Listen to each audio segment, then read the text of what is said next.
জীবনের সবথেকে বড় কষ্টটা বোধহয় আজ পেলাম। প্রেগন্যান্সি ৭ মাস। হাসব্যান্ড ভালো না, তাই মায়ের বাড়িতে এসে থাকি। এখানে আমার একটা জ্যাঠাতো বোন আছে, সেও প্রেগন্যান্ট ৬ মাসের। আমরা প্রায় সমবয়সী, একসাথে পড়ালেখা করছি, একসাথে বড় হইছি। এখন আজকের ঘটনা বলি। আজকেও রসমালাই নাকি আইসক্রিমের মতো কি জানি খাচ্ছিল। আমার সামনে পড়ায় লুকিয়ে ফেললো, সাথে সাথে ঘরেও ঢুকে গেল। ঘরে গিয়ে বলতেছে, যেভাবে তাকায় থাকে মনে হয় খাবারের মধ্যে চোখ ঢুকায় দিবে। জীবনে দেখছে নাকি এমন খাবার? জামাই কি কিনে দেয় ওকে জীবনে কোনো দিনও? আমি তাকায় থাকলে নাকি সেদিন ওর পেট ব্যথা হয়। কাঁদতে কাঁদতে ঘরে চলে আসছি, কাউকে কিচ্ছু বলিনি।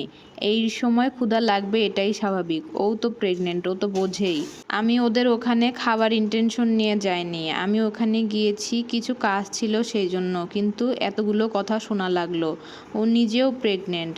ওর জামাই আধা কেজি করে দুধ নেয় রোজ, রোজ 2টা করে ডিম খায়, আরও অনেক কিছু। সব সময় আমাকে কষ্ট দিয়ে কথা বলে। এটা লিখতে লিখতেও কাঁদতেছি। মানলাম আমাদের হয়তো আর্থিক অবস্থা দুর্বল, তাই বলে কি আমি তাকালে তার পেট ব্যথা করবে?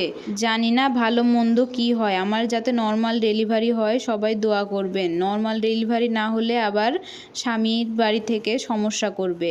আর ভালো ভালো খাবার খেতে না পারলেও চেষ্টা করি শাকসবজি খেয়ে পেটটা ভরিয়ে রাখতে। খিদা লাগে, কিন্তু কি করার, অনেক কিছু খেতে মন চায় ভালো ভালো, কিন্তু কিছুই করার নেই। স্বামী পাশে না থাকলে দুনিয়ার সবাই এরকম করবেই। আর এই সবগুলো কথা একটা আপুর লেখা। আহারে, যার স্বামীর টাকা নেই তার কতভাবেই না অপমান হইতে হয়।